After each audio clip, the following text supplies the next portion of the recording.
Hello friends, this is Shibhalakshmi Gyan. Sorry for the inconvenience caused earlier. I hope now you're able to see me and hear me clearly. May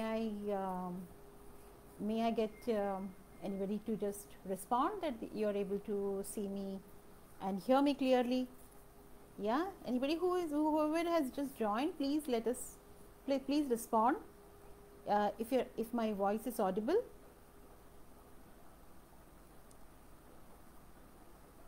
Yeah, am I audible enough so that I can continue? Whoever has joined, please let me know. Let me know from where you're joining, and also let me know if you can hear me clearly.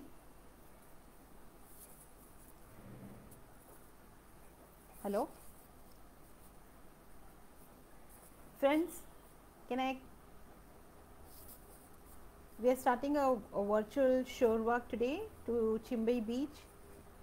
Let me know if I'm audible.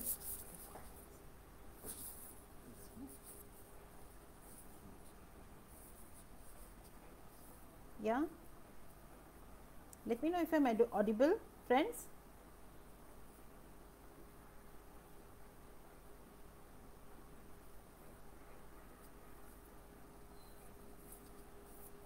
Kitu, can you just let me know if you can hear me clearly so that I can continue? Let me know from where you are joining. It will be nice. This is Shibhalakshmi from iNature Foundation. Today we are conducting this virtual shore walk. All those who have joined, thank you so much for joining. Let me know if you can hear me.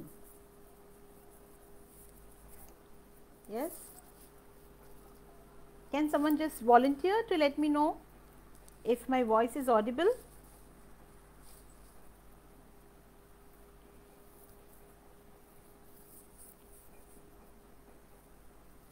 Hello? Anybody?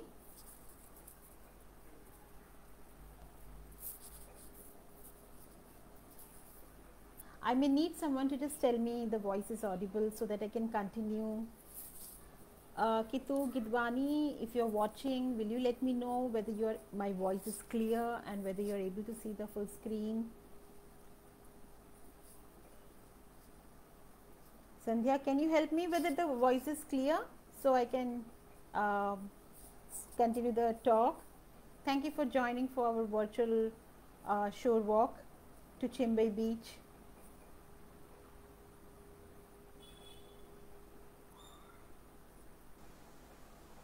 I need someone to, because there is a problem with the audio. Can someone just confirm? Hello? Friends, can you just let me know if you're able to hear me clearly?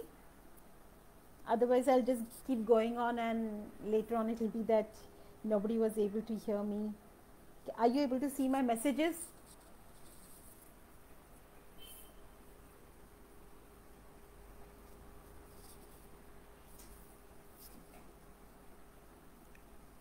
Okay, I think I'll just move forward, because though I'm not getting anybody to confirm that I'm audible, but I'm assuming that I'm audible, and I'll start the virtual tour.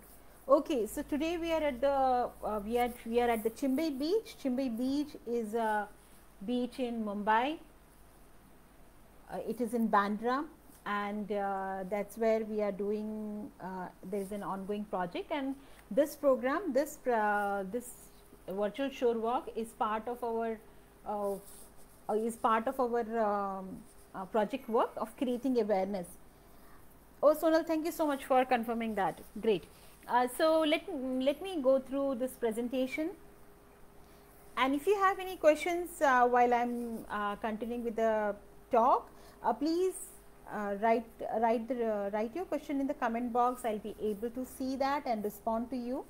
And yeah, so this walk is as its rightly says that it is a virtual walk. So I'm literally going to take you through this virtual walk, and you have to imagine, yeah, you have to get help me with bit of your imagination also, that though you are sitting in your house, but you are actually getting your time travel, to Mumbai in the Chimbai beach. Okay, so what does this tour includes? Today's tour, the tour will be an overview of Chimbai beach, because it is not one of those popular beaches like other beaches. So this is like lesser known beaches. So giving you an overview of that, and also what kind of marine life one can see in this virtual walk, that is also we are going to cover, and the activities that we have been doing for past 2.5 years, sorry, almost 2 years I would say, at Chimbai beach. So that is also we are going to cover. And as I mentioned, that if you come across if you have any query, please keep writing, and in between somewhere my video is not really moving or my voice is not audible, please give me a heads up, so that I can do necessary changes. Also, why Chimbai beach? Like, first of all, why Chimbai beach was chosen? So sorry, where is Chimbai beach? So Chimbai beach, as I mentioned, is in Mumbai, and in Mumbai on the western suburbs, there is a on the coastline closer to the sea, and in Bandra this is, and this is where we are actually will be. So this is a stretch, can you see this? If you can see my cursor, this is the area where we are basically going to walk through. Technically this shoreline is what we are going to walk through, and this is the area. Yeah, you can see the arrow I'm showing. So that is where we are going to walk through. So let's so today when we are going on this shore, we are ensuring that this is a low tide time, and we are there to explore. But before even getting onto the shore, let's understand that why Chimbai beach, like why I have selected Chimbai beach to talk about, and why this project which we are doing with United Way Mumbai, who is actually sponsoring this project, that why they chose this beach. This is a rejuvenation project of a beach, and one is that this beach has been labeled as the most dirtiest beach in Mumbai, and there's a reason there are not many people who visit this beach, and as you can see from the pictures, it's pretty dirty. Yeah. So for that reason, United Way decided that let's take up a most dirtiest beach and see if we can do some transformation. And we were roped in to do some marine marine life assessment studies, to create marine awareness programs. So that is the role we are doing. So today I'm going to talk about a bit of the works that we have been doing, and also about the beach. So initially when we had visited this place, this place was in a low tide. If you go it was this filthy. Yeah, but regular cleanup drives have been conducted not only by United Way Mumbai, but there are many other groups who have been working in this place, who have been regularly doing cleanup. The local municipal corporation has been also very active in conducting cleanup drives over here, and so eventually this place has now practically been cleaned. Now if you go, you get to see a view like this. I think that's a good transformation for a beach who has been labeled to be dirty. So we have been working on this beach for almost a year, and throughout the year we have been doing marine surveys, basically in the intertidal zone, the point from where the high tide watermark is there to the low tide watermark. So that area is what we have been exploring, and we recorded over 130, over 100 species in this area, and which I compared with published records on Mumbai beaches. This is what I came across, that no beaches have been recorded for this high diversity. Now there may be many reasons that why we have found this diversity, but one of the primary reason is that we have been doing systematic studies on this place. So that may be the reason that why we were able to get more data compared to anybody who has done. So it is almost a year long data that we got. So nevertheless, so the diversity is still good, though it is labeled as dirty. and we will be actually talking some of this. So, this is what this is just an assortment of marine life that one can see, and some of that we are going to talk about it. So, as I said, over 100 species, and you can see the other assortment of species here. What are these animals? Most of you might be knowing also, but those who don't know what these animals are, I'll be talking about them. So, let's start a shore walk. So, imagine today is 17th September, and imagine it's a evening time and it's a low tide time, maybe somewhere around say 4 o'clock or 5 o'clock today. So, we have stepped down on the shore, and we have ensured that today is a low tide, that is like highest low tide. What is highest low tide? The extreme end of the sea where the water gets retreated, you know, it just goes. So, that is an extreme low tide. So, we have chosen this day today, that is an extreme low tide, so that we get more time to explore the shore before the high tide water starts stepping in. So, on this location where I showed you the arrow mark was there. So, there is a road. From the road we have stepped down on this, and this is how the beach is there, and you are basically walking the length and the breadth of the shore. So, imagine yourself walking this length. So, can you see this green patch over here? If you see my cursor here, this green patch at the end of the shoreline, that mangrove patch. So, we are going to walk straight, and then we will go towards the lake, towards the sea. So, that is what our track route will be. So, let us see what is happening first. So, we are right on the shore, and we are been greeted by this colony of crabs, very tiny crabs. They are called fiddler crabs, and when you look at them, all you can see this red white color claw. Yeah, you can't see the crab completely, but what you can see is a prominent claw, and that is a identification character for the fiddler crabs, who have one claw,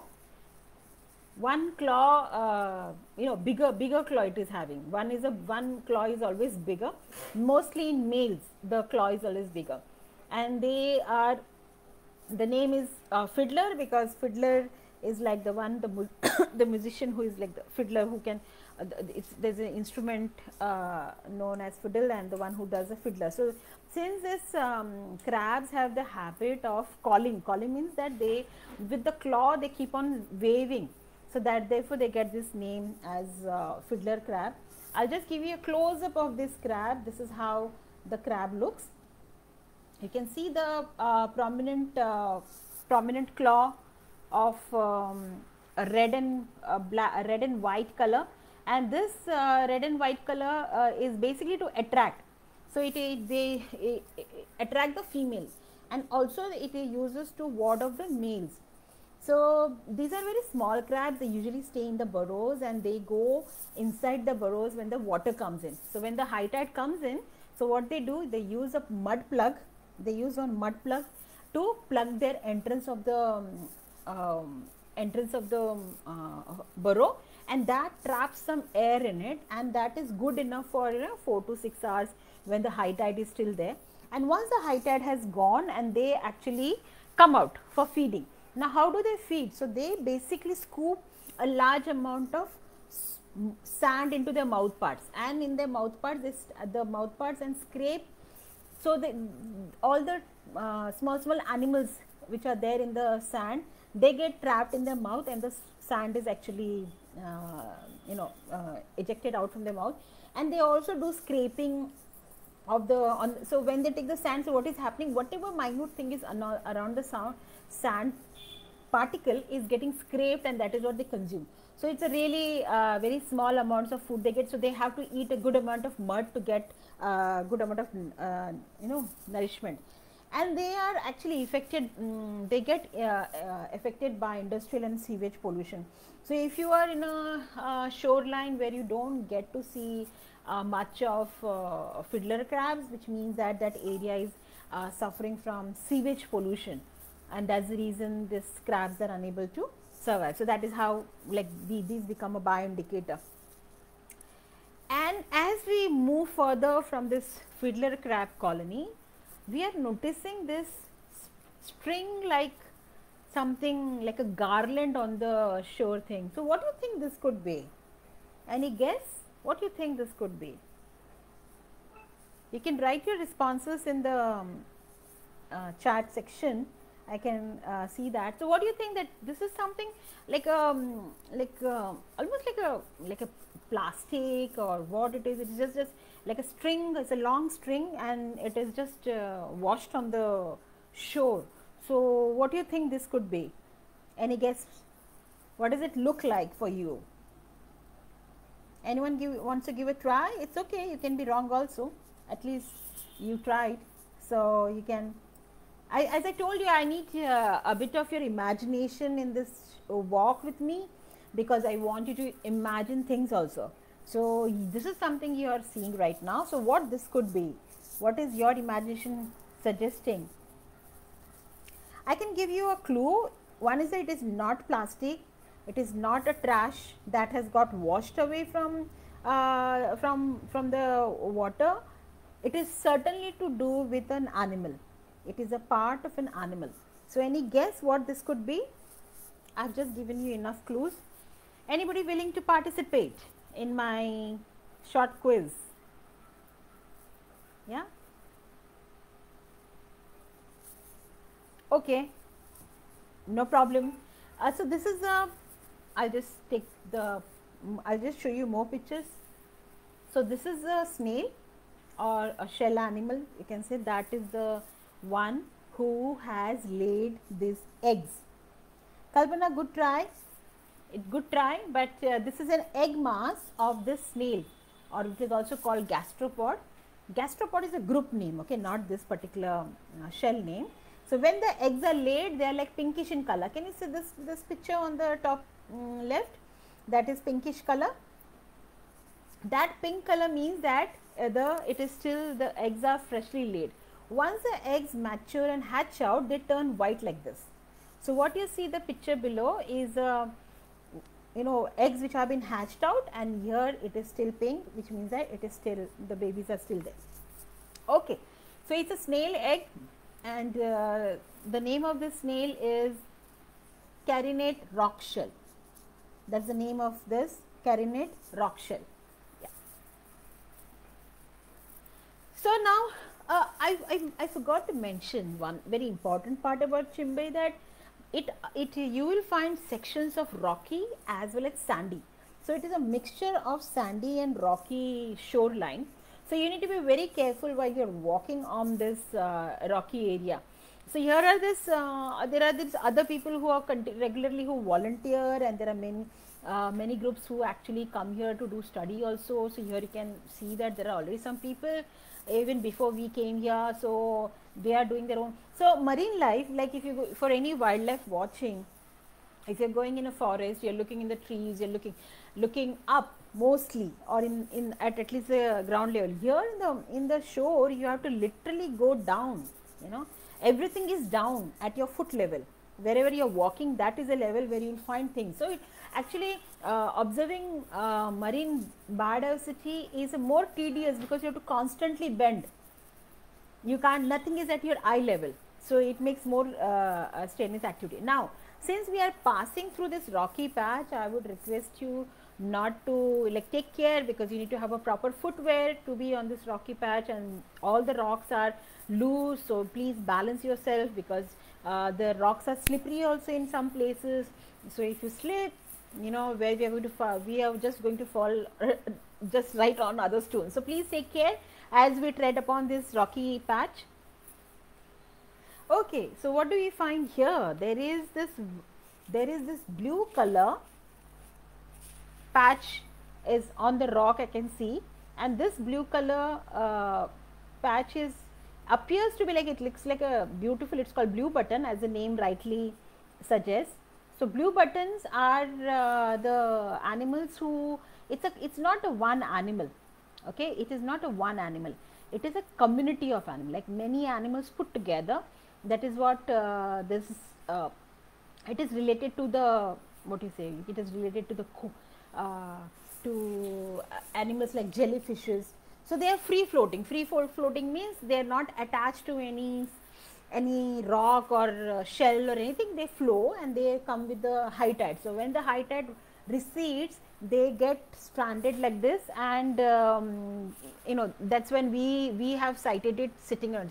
It appears like in the picture, it appears like very big, but if you look at this other picture in the hand, it is actually very tiny. And very interesting part of this animal is that the male and female reproductive organs is in the same animal. So it means that any two individuals can come and breed. There is no male and female separately, and they may mainly feed on small animals, very small animals, but sometimes small, you know, with like fish babies and crab babies also.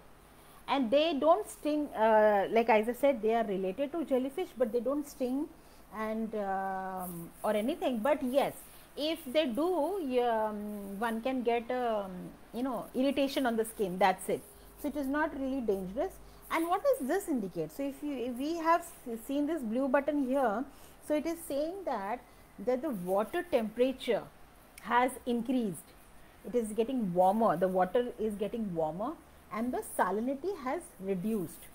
The salinity has also reduced. So that kind of, salinity has increased. So with an increase in water temperature, increase in salinity, these blue buttons get drifted towards those waters. So their presence is also telling us something is going wrong with our immediate environment. This is true for any species in nature. Every species has a role to play, and they tell something to us with their presence and absence. Now, as we are exploring this rocky patch, you can see different kinds of rock formations here. It appears like a rock formation, but is not a rock formation truly. It is something else. You can see that all the rocks are having some kind of encrustations on them, and they really appear to be very beautiful. But these are actually so there is something called as fouling agent. Fouling agent means in marine species category, fouling agents are those animals who grow in large numbers on a particular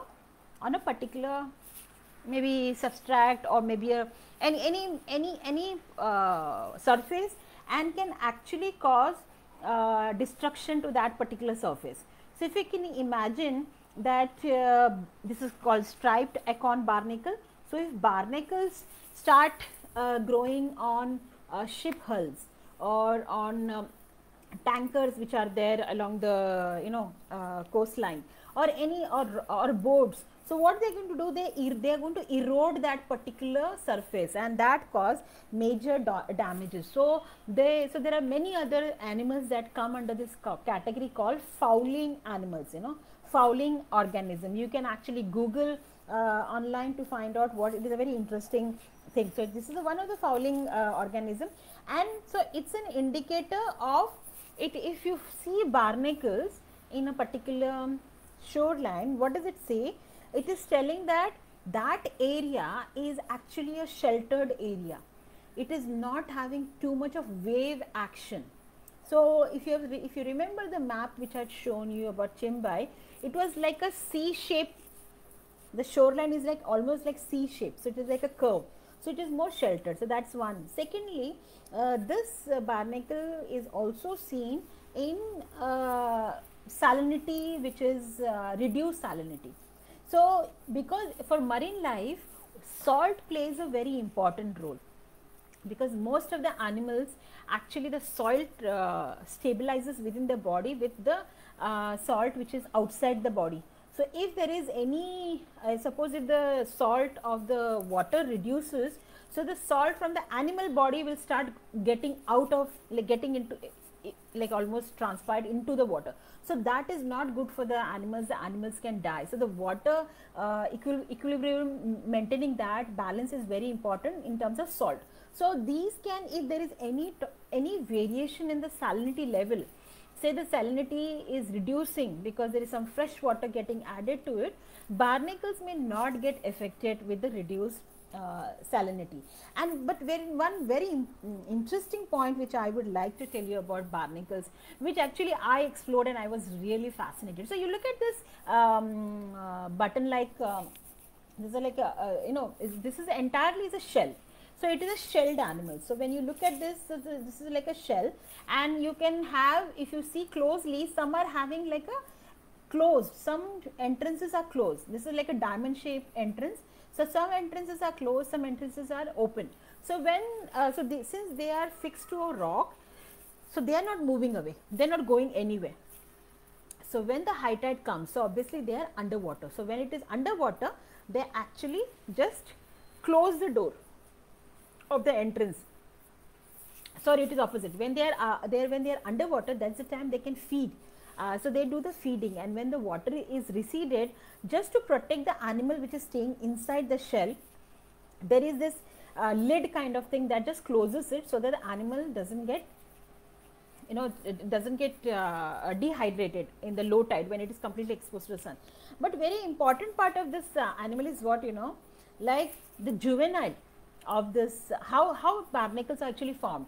So as a baby, barnacle is not fixed to a rock. As a baby, it actually swims, and when it has grown enough and it realizes that it's time to settle down, so it actually finds a rock and settles down, fixes itself head side down.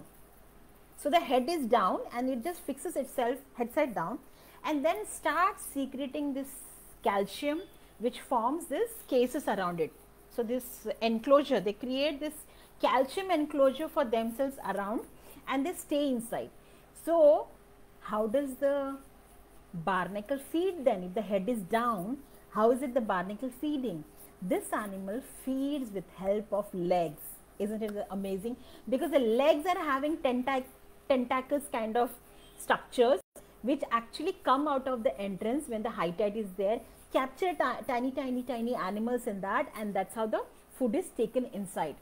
So isn't it amazing? It's like, this animal is on a permanent Shirshasana pose in the entire life. One animal which is upside down. I got really very fascinated. If you read more about it, you too will get fascinated. Okay, let me move further. So this is how the barnacle colony will look like. And also this is the time, so this is one rock we see that is still covered with good amount. So here you can see the barnacles, some are open and some are closed. Yeah, and what you see in this stuff, there is a small crevice in the rock, and all different kinds of animals, shells animals are coming together over here. So there are two reasons of shell hurdling, it is called. There are two reasons why shells do that. One is that some of them are hermit crabs. You can see there is a animal already inside, and that's not a snail, it is a crab. So that's crab. So they all have come together. But the purpose is that the low tide means it has exposed to the environment, that is sun, and sun means dehydration. So they will find all these small burrows where they can go and hide together, and snails of similar species can track each other's smell, and that's how they start following each other, and they just get they sit in this small burrow for a while till the high tide comes, and then so they disperse. So there is a shell hurdling behavior. You can look up about this, and also the shell hurdling behavior helps them to maintain the temperatures, so the temperatures don't go down. So these are all cold blooded animals whose temperature is directly dependent on the surrounding temperature. So they don't want to lose their heat, the body heat, so they hurdle. Isn't it amazing? So let's move further. So after this, let's see what is. Okay, so we come across this like stony like structure. It appears like a stone, but it is having these hexagonal sections. What do you think this is? Can somebody tell me what is this? You can write your responses. What do you think this is? We found this almost very pattern kind of rock. What do you think this could be? Anybody from the audience who is watching can write the response. Yeah. So it is like a stone. It is almost like a stone, and this is maybe I can just give the answer. This is a coral. It is a kind of a coral, and coral is what? So coral like stony structure. So many a times people think that it is a stone. It is not a. It is just not a stone. It is a living animal. It's a community. It's an entire colony of many animals living together. So it is. So these are called stony corals, and they always live in colonies, and they were always found. Yes, Kalpana, right answer. They are always found in very shallow water attached to a bare rock, and are like they're not very common because they are very they're well camouflaged among the rocks. So can you imagine that among the rocks, if you have to locate an animal like this, it's so difficult. So they're very well camouflaged, and they feed on microscopic animals which are present in the water. Now this is actually this is called false pillow coral, and it is one of the threatened species. All corals in our country are threatened, so there are different levels of threats. So this is also threatened, and when the coral is live, so this is not a live coral. What you are seeing is actually dead one. There is no color. The live one may have really brown patches, sometimes green patches. So this the live one has a color because the color is coming from the animal which is staying inside this hexagonal area. So right now there is no animal, therefore there is no color. Okay, so as we are moving from the water, from the rocky patch, we come across such water pools, rock pools. They are called rock pools. You would have seen rock pools, and rock pools are very good. Like I get very fascinated by rock pools because it's like these are the animals who got either stranded because the water has the high tide has gone and the low tide is there. So wherever there are depressions, the water gets trapped, and in that water there could be some interesting animals. So let us find out what we can find in this water. Now on the top of it, this is how the water will look, but we have to slightly bend down and peel our eyes to get into the water and see what is there under the water. So what do you find under the water or near the water? We find this tiny dots on the rock. So one thing is very easy to study marine life or observe, that anything that is not systematic, okay, if you find some system, some kind of shape, you can be very sure that what you're looking is not a rock, it is something to do with a marine life or marine animal. So these tiny dots are telling us that this is certainly not a pattern on a rock, it is something more. So let's find out what it is. So we have to observe it carefully, and we find this animal. It's called Chamaeleon nerita. It is a shelled animal. This animal has laid these eggs. These are the eggs of the nerita, and nerita has laid this egg. You would have seen this. The shell is very common. This animal is very common on the beaches. If you're not able to visualize what this could be, like this is how different color, they are seen in different colors. It's called Chamaeleon nerita because it comes in different colors. Therefore the name. But this is also I'll just show you how the animal looks inside. If you turn the shell, so inside. So there are two types of shelled animals you see on a beach. One is called gastropods. Gastropods means the snail. You would have seen a snail. So they are like only one shell. There is only one unit of the shell inside which an animal is staying. So if it is one unit of a shell, it is called gastropod, or they are mostly conical in shape, circular, conical. So they are like spherical. Whereas there is another category of shelled animals called as bivalves. Bivalves means two shells. So you would have seen the oysters. You would have seen the oyster shell. So they are like the two shells. So if there are two shells, so it becomes bivalves, or they are called that's so there are two. So you have gastropods and bivalves. So this is a gastropod because it is one shell unit is there. Now what does nerita indicates? If we find nerita on our shoreline, it is one of the like this nerita is most abundant on this shore, and they feed by grazing on algae. So the animal can graze. The animal is like a snail, just like any snail you would have seen. Same animal stays inside it. So they graze on the algae that is going on the rock, and they are basically nocturnal. So they are more active in the night time. Whenever nighttime low tide happens, that's when they come and actually starts feeding, and they lay eggs in such small rock pools, which I just showed you previously, and they are the indicators of pollution. They are not really, so having Nerita on shoreline, it means that that shore is suffering from sewage pollution. And in Chimbe Beach, there is at least couple of drainage pipes, sewage pipes from the nearby communities are directly released into the water.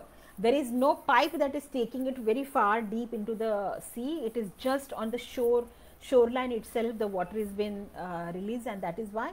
So these are the indicators that there is a pollution. And but locals actually consume this animal. They eat this animal, which is again not good, because it's a polluted species. Like this animal is feeding on a polluted food item, so obviously it is not good for consumption.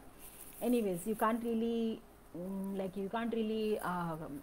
tell the local community members that okay, this is not good for you, don't eat it, because they have, from ages they have been learning to eat shelled animals, especially the fishing. So it's a fishing community which lives around it.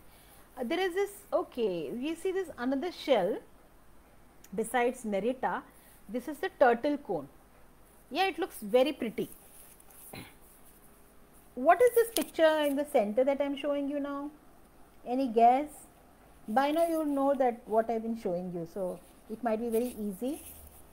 Yeah, so all those who have joined after the talk has begun, please let us know from which location you are joining. It will be nice to know, and do participate in my small quizzes which I have been conducting here. So tell me what this picture looks like. I just said that we are seeing a turtle cone, and so in nature this is how it looks, but if the shell is cleaned and a specimen of shell is used, so this is how it is seen. Any guesswork? What are we looking at?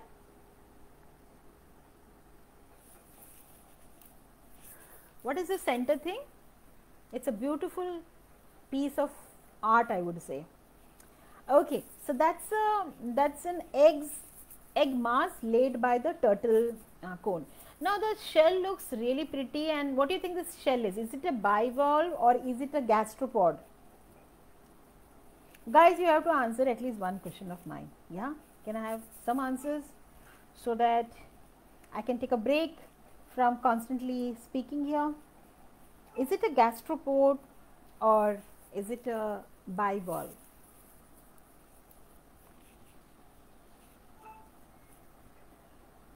Yeah, so I'll wait for that answer. I'm not giving away that answer. So let me tell you something about this turtle cone. Though this appears to be very pretty looking, and something that you might get temptation to pick up. One thing we should do when we are on a shore is never collect any shells, dead or alive.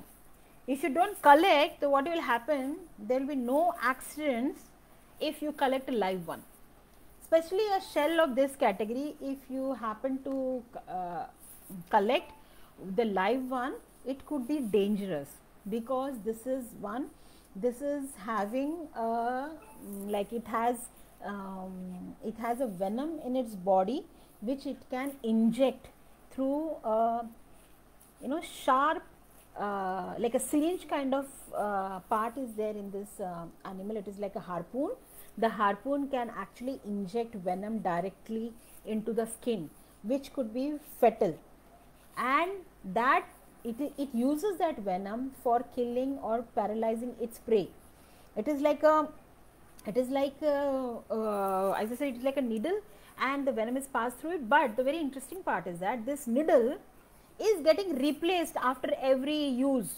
So if the animal has used to paralyze one of its prey, The prey could be any worms. They eat basically other mollusks. All mollusk means, again, all shelled animals are come under the group called mollusk. So any mollusk animal it is feeding on, so it will release this one harpoon kind of needle into the body, and that particular needle actually again gets replaced in the body. Isn't that amazing? Yeah. So it is, so any given time in a live turtle cone, there is a poisonous needle present in its body. So best is not to touch these animals, and they are very painful and they are lethal, or rather, you know, they are fatal, I mean to say. So, and these are the predatory snails. So they are like snails, but they're predatory because they hunt, and they use this venom to kill them. So they are very sophisticated killers. So therefore they become more dangerous. So they look like very beautiful. So they are very good. They are being used in shell trade, and that has affected the population of this animal. So you will not really see turtle cone in large numbers in any shore. For reason is that, one, the over collection happens, and also because they are so specialized, so they are not really seen in large numbers, just like Nerita.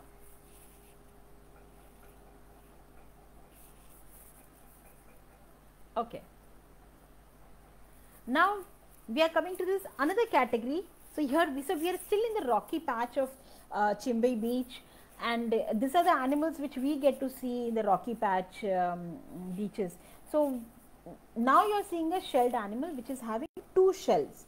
So we are right now seeing a bivalve. So there is this bivalve, and this is called forked Venus clam. It is called forked Venus clam. Can you see the radiating lines? The lines are getting in two directions. One line is coming from here and going to this side, right hand side. The other lines are going to the left hand side. So there's like a fork.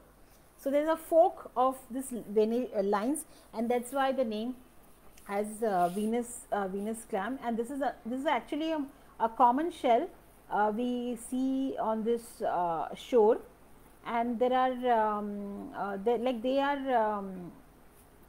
they are also consumed. So people actually collect them, and they are eaten, but they are not suitable for eating because they are the indicators of heavy metal pollution.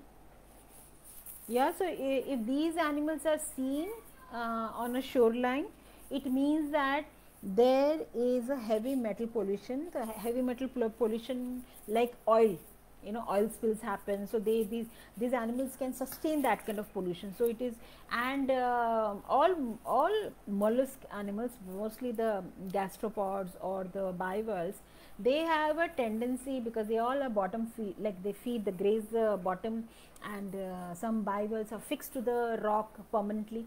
So they keep on accumulating good amount of toxins in their body. So consuming them is not a good idea, and they are usually seen in a dense, their population in large numbers. You get to see this forked Venus.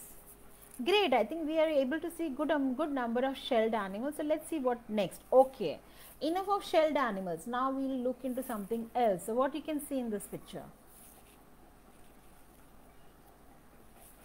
Are you able to see anything? So observing animals in rocky area is very difficult, because they are so well camouflaged in their own element. And here also there is one animal who is trying to hide, because it's, can you see which animal I am talking about? You are able to see this? I am just putting an arrow now. So there you go, that's a crab, and this is a xantho crab. It's called, so it's mostly seen in the rock crevices. I think we can now, this in rocky crevices, we get to see good number of crabs. So this is the first crab that we are seeing. So crabs also tell the health of a shore. So if you have a good number of crabs, it means that the health of the shoreline is better, because crabs feed on a variety of food items, and if there is not enough food available for them, so they will be not surviving there. So let us start with this xantho crab. We can see whether we can find some more crabs. Now you know, so crabs are all animals who are having 10 legs. So they all have 10 legs, and one pair of legs is always large. So here there are two types of crabs now we are able to see. One is called hermit crab, because the crab doesn't have its own shell. Oh, sorry, is not as hard as other crabs. It is having a soft body, so it needs a structure to protect itself. So it is having a soft body, and it is not a typical crab. So crabs have this center portion, you see here, is called cephalothorax. Yeah, thorax and abdomen put together. So the cephalothorax here is not spherical but tubular. Therefore, it always goes for a shell. So here what the crab is trying to do, it has got hold of a empty shell, and now when it has grown sufficiently big, it wants to transfer. So it is like trying to get into the another shell. So they are constantly sometimes these hermit crabs actually fight for the shells also. You know, they have a fight over the shell. On the contrary, this other crab is very interesting. It's very actually tiny. It is not very big crab. It's called porcelain crab. As the name suggests, porcelain, the characteristics of a porcelain is that it breaks very easily.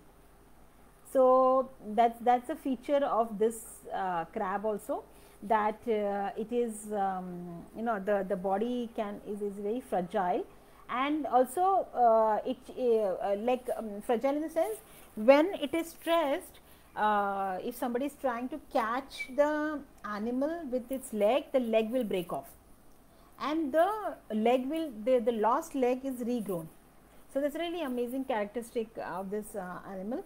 And this is not again a true crab, because it is only having 3 walking pairs. If you can count in the picture also, then instead of 4 legs, they are having 3, because the last pair of leg is not used. And also, unlike other crabs, look at the antenna. It is having very long antenna. Crabs don't have such long antennas. It's only this crab is having long antenna. So therefore, the name, as rightly mentioned, is called porcelain crab. Okay. So how are we doing so far over here? Can I have some responses from people who are joining?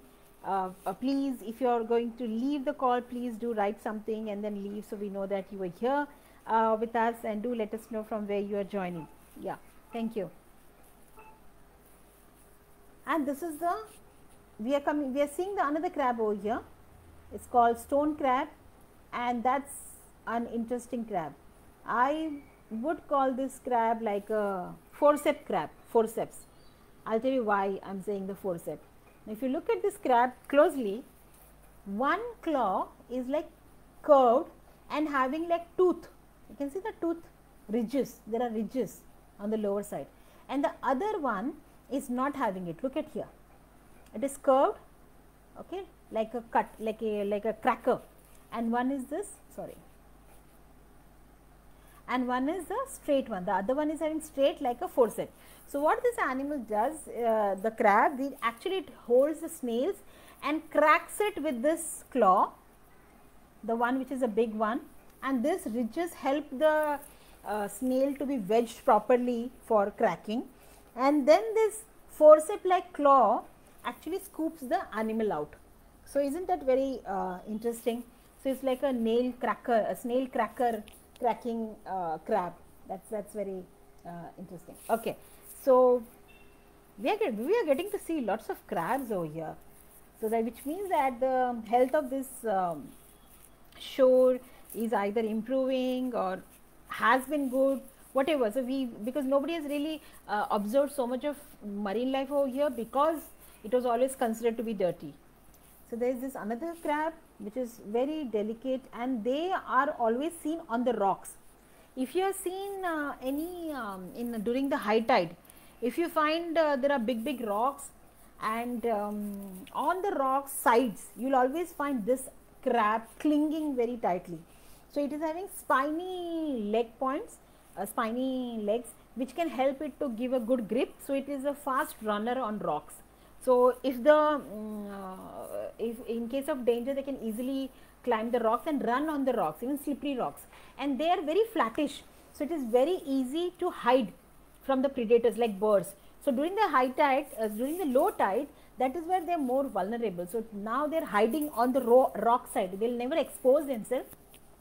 They will be always on the side side of the rocks. And this is also like, it's not, the crab is not of commercial value, but the locals over here actually eat. They just collect it and they just catch and eat. This is another interesting crab we are seeing here, is called purple purple tree climbing crab. As the name suggests, it's a tree climber. So it can climb tree, and it actually, this color is so beautiful. It mainly feeds on the algae, and it has a very long leg, which can actually help it to cling to the branches.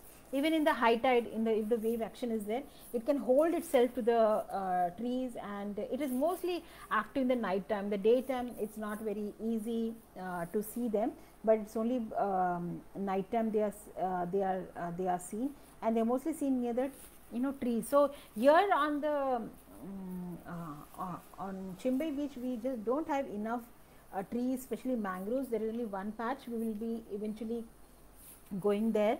So let's move further after we see this purple. Okay, so here a team of some marine biologists who have been doing frequent surveys of this area, and this is how they do the survey. So this is like there's a transect method. So they lay a square on a portion of the shore, and then they try to count and see what all animals they can see. So these guys have been helping us. I think Abu has joined also. He's very much in the picture. And so as I mentioned, that this project is where we have been doing systematic marine awareness surveys. So this is the data that we are producing today, or I'm covering today, is very much from this surveys. And here we see this very interesting, very tiny animals, of course. So there are two animals which are here. One is this particular, the small elliptical thing is chitin. Yeah, so chitin is very tiny, very small animal. It is not a very big animal, and the chitin is sitting on the bed of another animal which is called bryozoans. Yeah, so bryozoans are also small animals which actually are fixed to any rock or any surface, and what the chitin is doing, the chitin is just using that surface. So it appears like some connection is there, but no, this just happens to be the two animals are there together. Now to talk about chitin, so chitin is very primitive, like it's very primitive shelled animal. So you can see that this animal is very unique. It is not like neither it is looking like a bivalve, neither it is looking like gastropod. So it is under a different category altogether. So it is having, but it is very interesting pattern. Yeah. And it gets its name from the term chiton, Greek. It's a Greek name which means frog. Chitin means frog. So this is like a pattern of a frog, and they feed on fine algae and other organisms, and some of them are known to live as long as 40 years. That's amazing. And they actually navigate from one place to another, and they can come back to the same spot probably using the Earth's magnetic field. So they are known to homing. They have the homing behavior is known here, and they are again indicators of heavy metal pollution. So if you're getting to see a chitin, it means that the area is suffering from heavy metal pollution. So yeah, I think we are finding very interesting, big and small, all different types of animals we are able to see here. So that's a bryozoans patch. That's another community of animals below. And in the rock pools, the other animal which is normally seen are the sea anemones. Can you see a sea anemone in this? I don't know whether I can ask you questions, because I feel there is a time lapse in when I ask you the question and by the time your answers come. So I guess it will be not real time all the time. So fine. So here is the sea anemone. It's also called sea flower. So sea flower. So these are again connected to the group of animals of jellyfishes. So there, I have my personal. This is like my favorite sea anemones. So whenever there are rock pools, I have to go and find the sea anemones, and like locating them and seeing them is so much of fun. So sea anemones are like they are fixed animals. They are always in the they're fixed to a rock base, or they so they don't move. But again, as a juvenile, they are free swimming. But as an adult, they fix themselves to anything hard surface, and that's how they start growing. And the tentacles, what you see, I'll show you some more pictures. Yeah, that's a sea anemone. Yeah, the tentacles that you see is used for capturing food. So they are related to, as I mentioned, jellyfishes and corals, and they always remain anchored to either deep in the sand or to a rock, and their tentacles are armed with stinging cells, and these cells help in capturing the any passing by prey. That could be small fishes, whatever that can swim around, they can actually catch it. And they sometimes they live in association with hermit crabs, also in other fishes also. So there are mutual relationships, mutualism that has been known and with sea anemone and other animals. And this animal also indicates that the area is suffering from heavy metal pollution. So you can see that the species that we are seeing are actually showing more inclination towards heavy metal pollution. Now look at this sea anemone. Now here the sea anemone is getting the more sand or more sedimentation happens on a shore, that will actually affect the sea anemones, because they practically get buried like this. So here the sand is just getting they're getting buried under it, because there was some construction work that was happening, and that construction work resulted in such kind of pictures which was not there before. This is the tiny shrimp.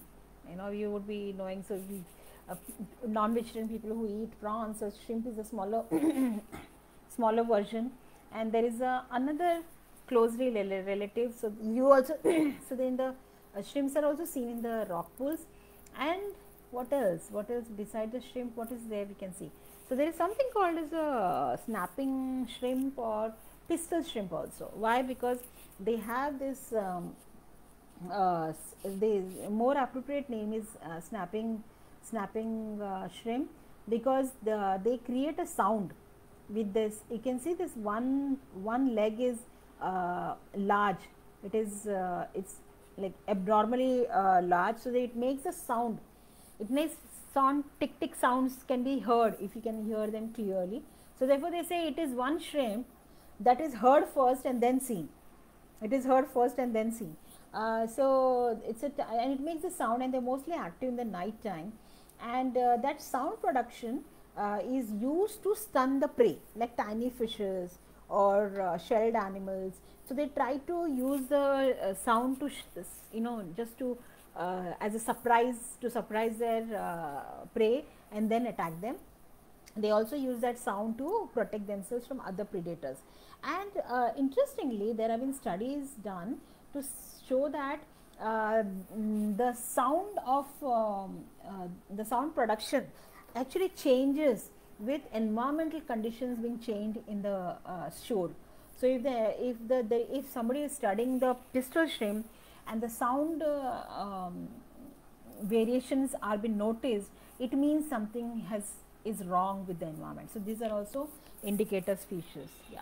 So we have tried to, so when we are doing this study, we have tried to see that how marine life could be used as a bioindicator. It is good that we like the color, we like the shape, and all the trivias are good, but finally what do they indicate? That is also very important. This is true for any study, any wildlife study.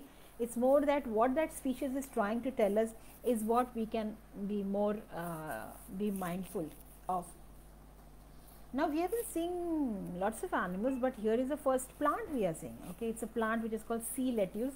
you can see that why it is called sea lettuce. It's like almost a lettuce leaves, and it contains vitamin A, and it has been used in some Asian cuisines where it has been consumed.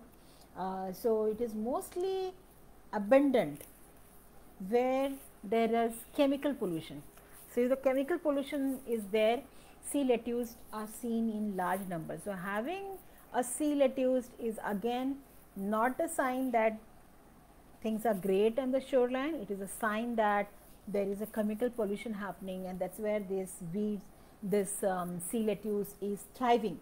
In fact, in some, like in other countries, it was also noted that when a large, if their population increases in large number, and if those they get washed on the shore in the high tide, and the decay of water lettuce can produce harmful gases such as methane. And if there is a large cluster or large number of sea lettuce pile is there, then it can become a health hazard for the beach goers, you know. So this kind of potential. So it is also indicating that large number of sea lettuce means there is something wrong. And this is another hazard one can be, that this methane is being given out by the decomposition of the sea lettuce. Okay, as I in the start I showed you that we will be walking towards that mangrove patch, and now we have almost close to the mangrove patch. This is the grey mangrove, which is most prominent mangrove on Mumbai coastline. So let us explore a bit of mangrove patch, and then we will start walking towards the seaside. So the identification of mangroves is from the aerial roots. So all the aerial roots indicate that the plant what we are looking at is a mangrove. But look at the amount of trash that has been washed on these mangroves, and this is all the trash that you and me have been throwing in our dustbins. Yeah, we didn't throw it in the sea. You can absolve from the responsibility, saying that okay, I didn't throw in the sea, but I did throw in the dustbin, and that dustbin has been collected. Everybody's dustbin has been collected, trash has been collected, and someone has thrown it somewhere, right? Where does it go? It goes to a dumping site, and from the dumping site to eventually it finds, at least in Mumbai, finds one or other area, mangrove areas, you know. And also all the trash which goes into the water, the sea always returns it back. Sea doesn't like to be dirty. The sea says that I don't want your trash, and this is the way sea turns it back. And mangroves are like, they are the shore keepers, and poor guys have to also take on all the trash that we had thrown indirectly at them. And these trash can actually suffocate the aerial roots of mangroves. So during the cleanup drives, many people try to clean this up, but you know, shore cleanup drives are like a benign activity. That activity effect doesn't last more than 6 hours. So, okay, so before the high tide comes again it brings out more trash. So until shore cleanups are done on daily basis, then only some hope is there for a shore. So that's what is happening in the Chimbai beach. On Chimbai beach, there is a regularly cleanups happening, not only by the local citizens, but the local municipal corporation also regularly comes and cleans and collects the trash from this place. It's a very sad state to see, but this is a fact, this is a reality, this is a projection of our urban lifestyle, you know, in Mumbai. So which all animals we can see here? So here on the muddy, now, so wherever mangroves are there, mostly they are muddy areas, and on the muddy areas we can see this one fish that can walk. It's a walking fish. You can also call it as a climbing fish, because this fish can climb on the mangrove roots also. It is having this fins, you know, these fins are like acting like struts for it. It can do strutting with the fin, and it has its eyes right on the top of the head, so that when it is underwater, only the eyes can pop out and see if everything is safe, and then that entire animal comes out. And they live in burrows. Every fish has its own burrow, and when they come out, they start grazing on this algae. You can see the algae which is there on the surface. They graze on it, and so is this one snail. It is called telescope snail. It is the largest snail, I would say, on Chimbai beach. largest snail, and they also are found in mangrove area. So whenever this is the indicators that it is a mangrove area. So these are the mangrove associate animals, and that's a very big snail, and the snail also feeds exactly by grazing on the algae. Okay, from the mangrove patch, let's move further.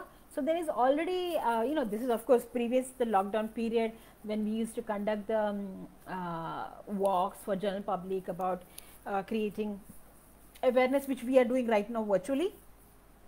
So that time we used to have such groups. So any given time on a low tide, you would see people studying the marine life. We used to get school groups also, and here the children are so excited to see the fisherman's catch. They got a very big lobster, and giving this real time experience for children is so important for them to see. Otherwise it's all, of course now everything is virtual, but I'm just telling you about the time when we were doing all this live. So this is also one of the part of our programs. And here is this is where we are again seeing some more crabs. So crabs are actually like heroes on the shoreline, because they are the larger animals that you can see, very big animals, and compared to any other animals you see on the. So this is one of the edible crab. It has been eaten, and again it is mostly seen in the mangrove area, and it feeds on other smaller crabs. It can feed on shrimps, and it also has been known as a homing. It has a homing instinct. Homing instinct means it can locate back to its own habitat, and therefore this crab can be used if there are any habitat changes. So if there is a habitat changes where the homes of this crab has been destroyed, so they will be disoriented, and that could be taken as an indication that something is wrong. And but as I said, it's not commercially viable, but still it is an edible one, and it will get affected if mangrove habitats are diminished or the water temperatures are increasing. So we'll stop seeing this crab if water is getting warmer. Okay, now we are walking towards the seaside. Again we have to trample on this rocks. They are big rocks, and they are having heavy encrustation. Let's see what these encrustations are about. This encrustation is all about the shells, and these are the oysters. They are called rock oysters. They are all these are the edible oysters which are sold in the market. So most of the Mauritians, people who eat non-veg food. So shrimp is one of the delicacies, but we should avoid this delicacy in Mumbai at least, because our shorelines are highly polluted, and this animal, which is the most edible shell animal, which majority of population feeds, even the local communities, the fishing community feeds on this oyster, is actually not good, because it is as I said, it is holding all the toxins in its body. So that doesn't make it is good food, but that is what is been consumed. And what they do, what you see right now on the shells is that half shell is missing.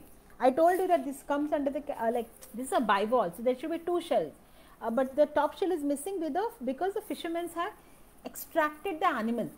They break the top shell and they extract the animal. So what what is sold in the market is a tiny fleshy animal which is sold as a delicacy. So these are called rock oysters. So this is how the oysters formation takes place, and then the animal this is all opened up, but here there is a specimen you can see. And oysters, you know the story of how oysters are made. So this is a bright, inside the enamel of the shell is very bright and colorful. And the oyster industry, they actually insert any soil, any color granule into this animal, and that granule is considered as a foreign body, and it starts covering it with own brilliance. This color of the brightness which you see, so that gives a shine to the oyster. So that's how oysters are made. But we are talking about rock oysters. We don't make oysters, but this animal is edible. Okay, now we come to, we see this another. So this is this animal is not really sitting exposed while we look at it. It has been exposed because I just lifted the rock, and below the rock you can see this colony of sponges. So sponges are very primitive animal. They are very like there are two types of sponges. One is a fresh water and one is marine. So this is obviously a marine sponge, and they just have this one entrance from where they take the water. They take the water, it is like gulping the water, and whatever animals are present in that water gets trapped, because there is like a filtering that happens inside the body, and only the water is thrown out of the body from the same opening. So, and they are also attached to a particular structure, they do not move as an adult. So, sponges are there are different colored sponges we have found here.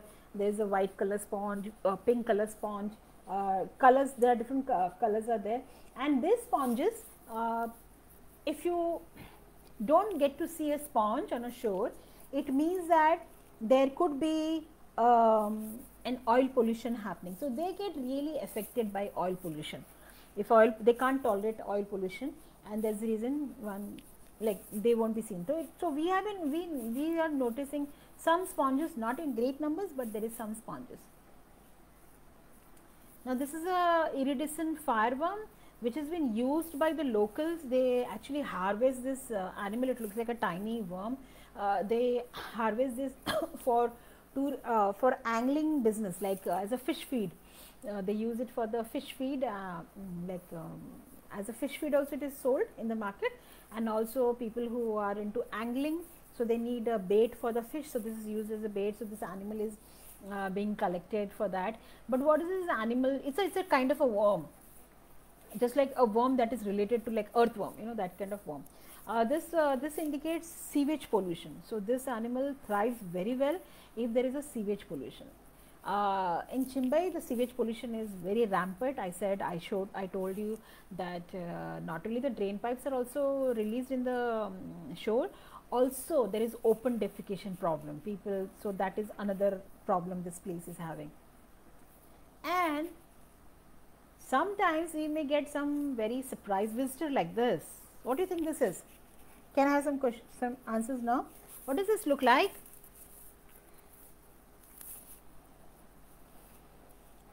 Okay, this is having a snake-like body.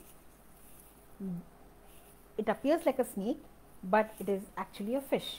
So the name is moray eel. It is a very ferocious fish, hunting fish rather. So sometimes it gets trapped like this in the rock pools when the water goes back. So our whenever we have found an animal trapped like this, because if it is there for a very long time, it will die. So we release it back into the water. Yeah, but we have to, one has to be very careful. You can look at that. They have very powerful teeth as well as jaws, because they are hunting fishes. And besides that, what else? We saw this. What else? Okay, there is a real snake also. This is a sea snake, and which is also seen on the shore, sometimes washed out like this, getting trapped in it. But they can actually navigate, they can move, they can navigate, and they go back. They will not really suffer so much from dehydration as this fish would be. Now all sea snakes are highly venomous. When I say highly venomous, means there is no antidote available for them, yet not much of snake bites happen from these snakes, because they are usually the bycatch in every fishing net, and fishermen invariably actually hold them with their bare hands and throw back in the sea, because they know that it is of no use to them, and it never strikes the fisherman, like, you know, it usually doesn't strike. So it is pretty docile snake, but highly venomous. There is no antidote for it. So we saw a variety of animals. There is still some interesting shelled animals over here. I am showing you this first. This is what we found, an empty shell. Empty shell of this animal called tiger cowrie. So if you see the empty shell over here, it is usually in the rock pools one get to see empty shell. So when the animal is live, it has this one coat. It is having one fleshy coat on its body. It is like a pullover. It is wearing a pullover.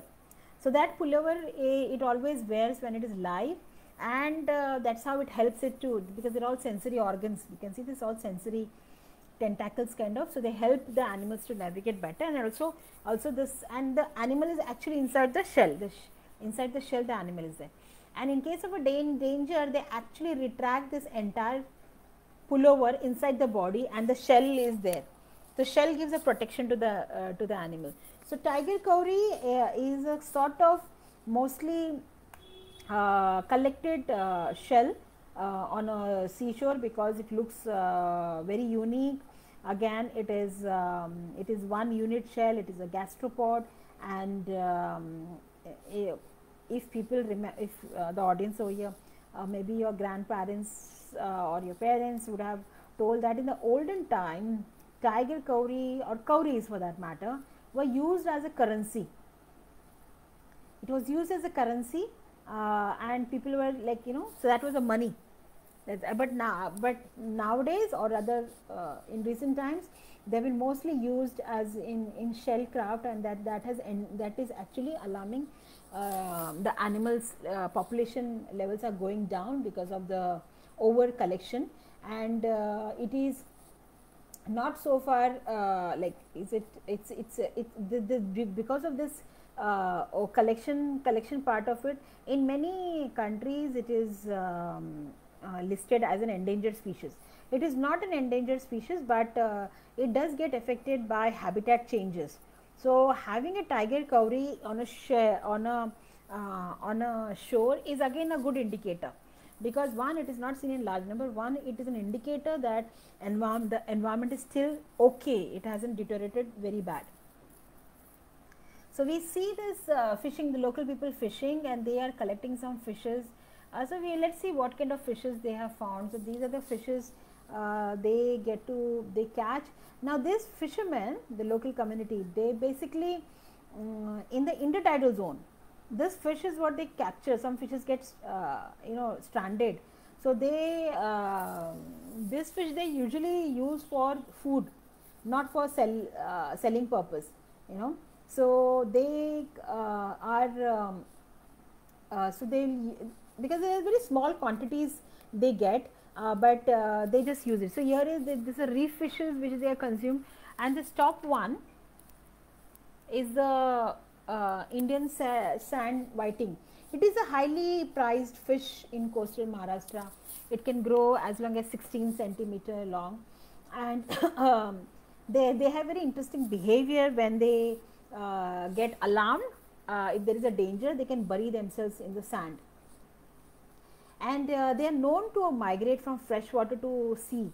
So it's a migratory species, and it is also facing threat due to overfishing and environmental pollution. So when we don't see this species, it means that there is a pollution also that is happening. There is another fish which is more of a catfish, looks like a catfish, belongs to the catfish, but not a real catfish. A very interesting part of this fish is that it is known to do what is called mouth brooding, where the male carries the tiny eggs inside his mouth for almost 2 months until they hatch, and once they hatch, then he releases. Isn't that interesting? So this is another catfish, and this is locally consumed, not really sold in the market. So this is some fishes we are able to see. But one of the challenges, so when we interact with the fishermen, they tell us that now when they try to catch fishes, what they get a good amount of trash along with the fishes.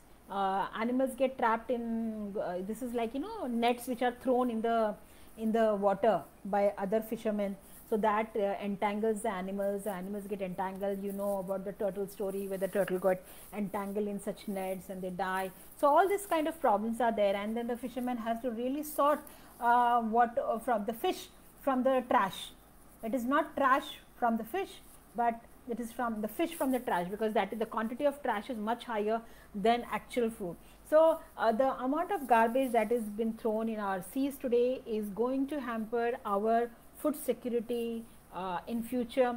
Food security in the sense that people who are non-vegetarians, this one important protein source is getting diminished. Secondly, even the fish eaters are not really the important part. The important part are the livelihood of the fishing community. There's an entire fishing communities who are living for the sea is their livelihood, and if the fish produce goes down, if the fish are not seen and they are not they're not getting enough of catch, that is going to affect their livelihood. So this is an industry, it's a food industry, and the trash is playing, is creating problem.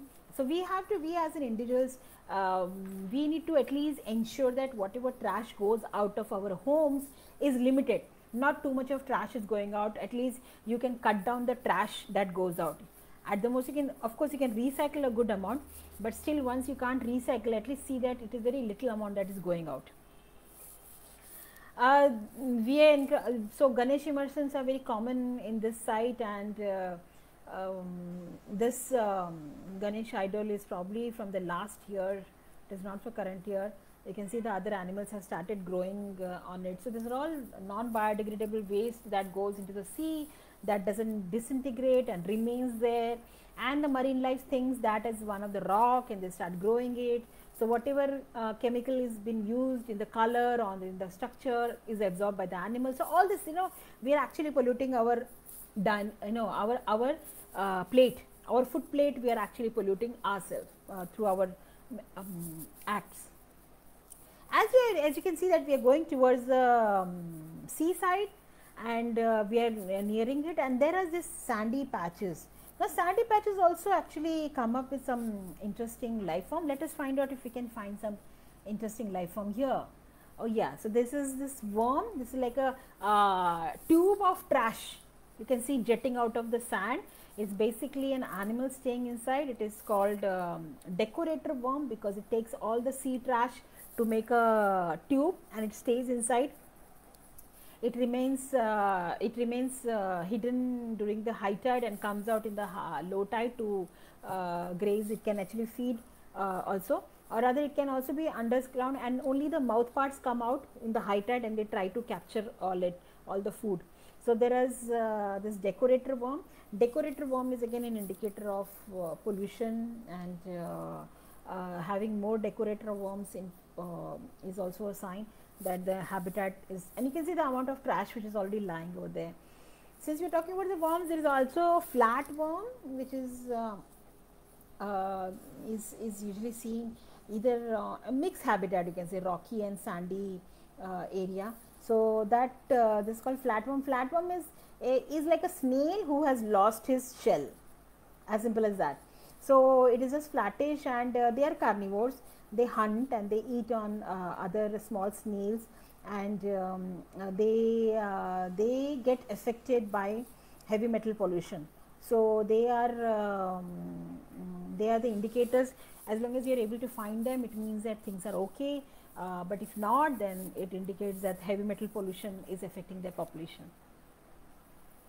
Okay, on the sand some more shells are seeing. This is the textile shell, and this is the button shell. Again heavily used in trade, in shell trade, because of the beautiful shell. So one is a bivalve and the other one is a gastropod, and this is actually you can see the pattern on the shell.